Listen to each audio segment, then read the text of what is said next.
So let's go to session 2, the xarray. Okay, so basically xarray is a package for opening gridded data. For example, one of the examples is netcdf. So netcdf file is a really common file format for demonstrate data. So if you see from the data for tutorials folder, you will have this example. So this is an example of netcdf file. It ends with the .nc. The file name ends with a .nc file type. So, and then here are some of the official website of xarray that you may want to learn more about. So you may visit this website to learn some more about the xarray. So let's get started on xarray. So first of all, if you want to open an demonstrate data, a piece of demonstrate data, for example, like this one, you just call the function xarray.open dataset. Yeah, open it. I think Chris has introduced it yesterday. So yeah, you call this function and then you open this dataset, then it will open this data as a form of xarray.dataset. And then I just save it to a variable called ds, and then I print this variable out. So yeah, if you didn't do it, it will simply assign this dataset to this variable, but it will not print this variable out. So I just print it out by just calling this variable. Okay, so in this dataset, we have several things like dimensions, coordinates, data variables, and attributes. So, actually, we concern more about these things because these are really the data that we want to look at. For example, in this data, we have a three-dimensional array, three-dimensional data, which are the longitude, latitude, and time dimension. And you can see what these dimensions contains. For example, okay. For example, here we have longitude, and it tells you what each longitude is. Like this is the 0 degree and like 0.25. I think it's to 0.25 and then 0.5, etc., and to 360 degree. Yeah. And here is a latitude, coordinates is from 90 to negative. Oh, okay, so it's 90 north to 90 south. And it's the time dimension. It tells you, okay, the dimension of, so which time this dimension contains. So for example, in this dimension is in the first dimension of this time coordinate is the, okay, 2021 and January, the 1st of January, okay, and then the 1st of February, etc., okay. So it tells you the coordinates of these dimensions. And here we have data variables. So these data variables are, you can see here from the attributes, it tells you it is a 10-meter sonar wind component. And this is in the unit of meter per second. And basically these data arrays have this amount of values because of how many dimensions it has. It has like 1,440 longitude dimension, and it has, okay, I don't say it aloud. Okay, it has this amount of dimensions, and then you multiply together. This is what the total elements of this variable have. So it has something like this variable. And then it is arranged in the dimension like this. So we'll talk about it later.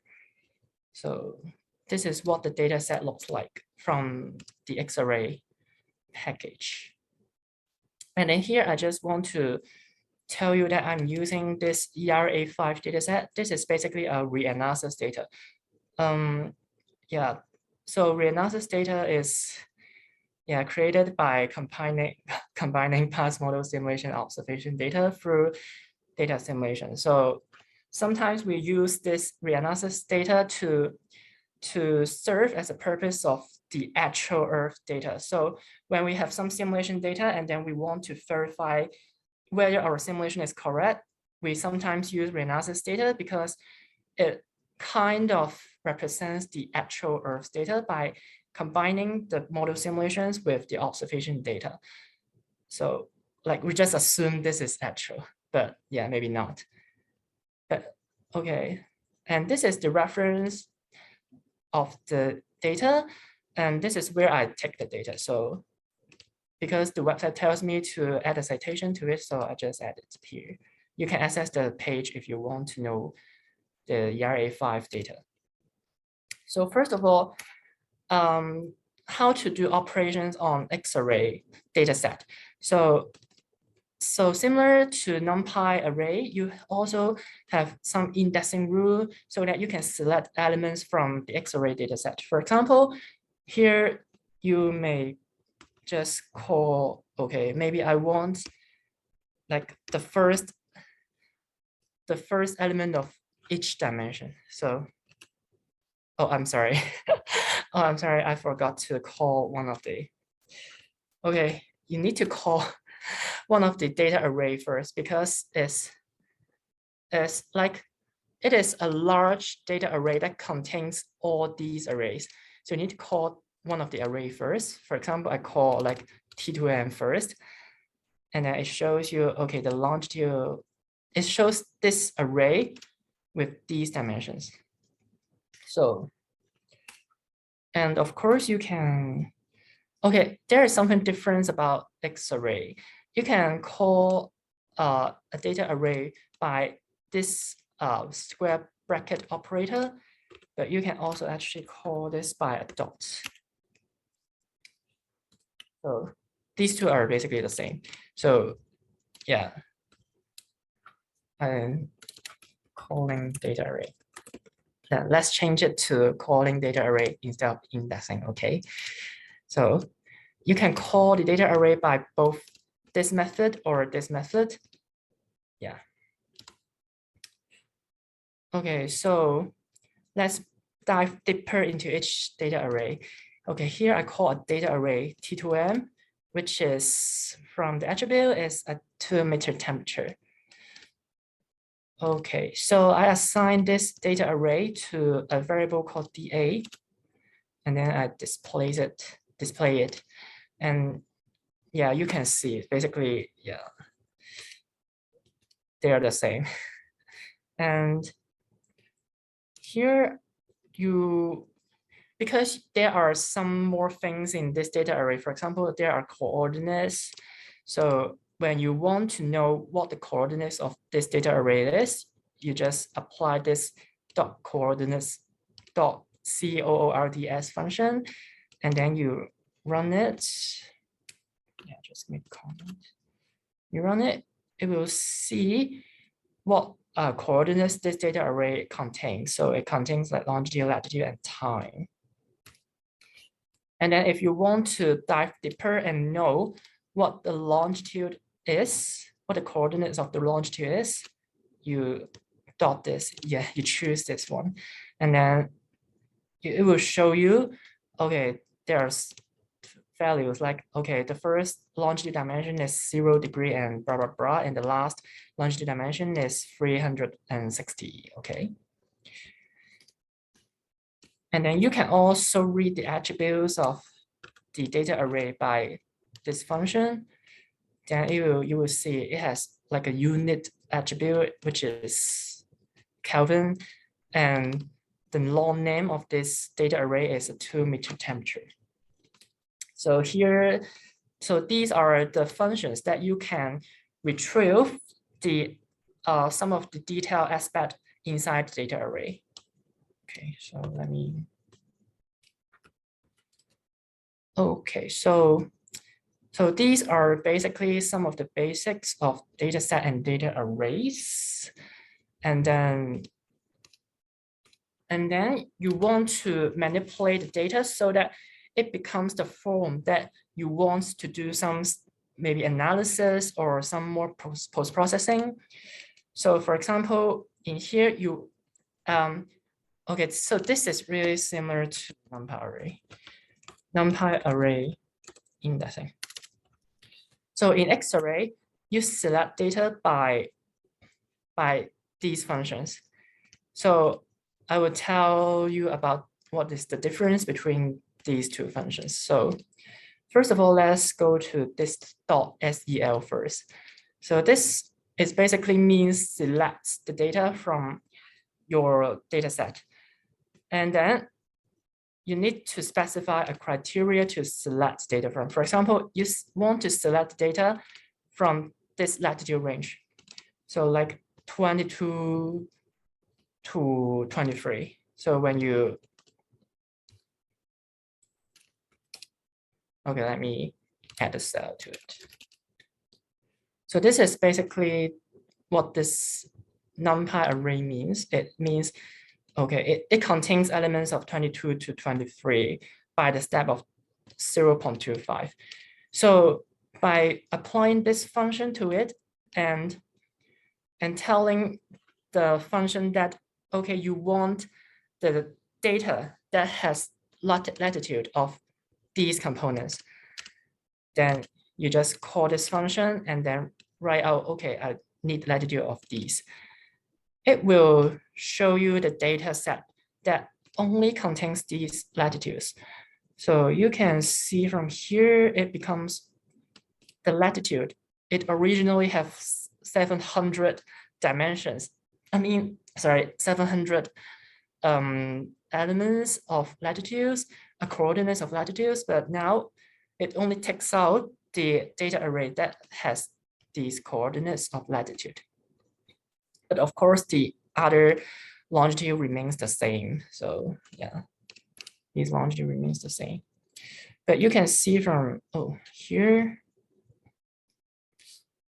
okay, because it has, yeah, so,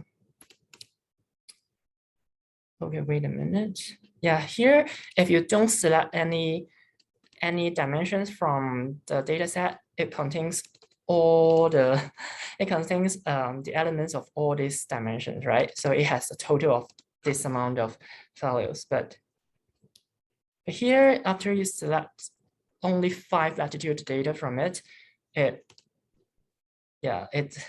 total amount just becomes like this times this times this. So this is what you select from. And then, okay, you have different methods to select the data.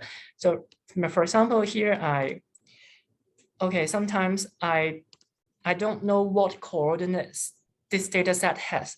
For example, I don't know what is the step of this data set. Maybe the latitude only contains like, okay, 22, 23, 24, etc., etc.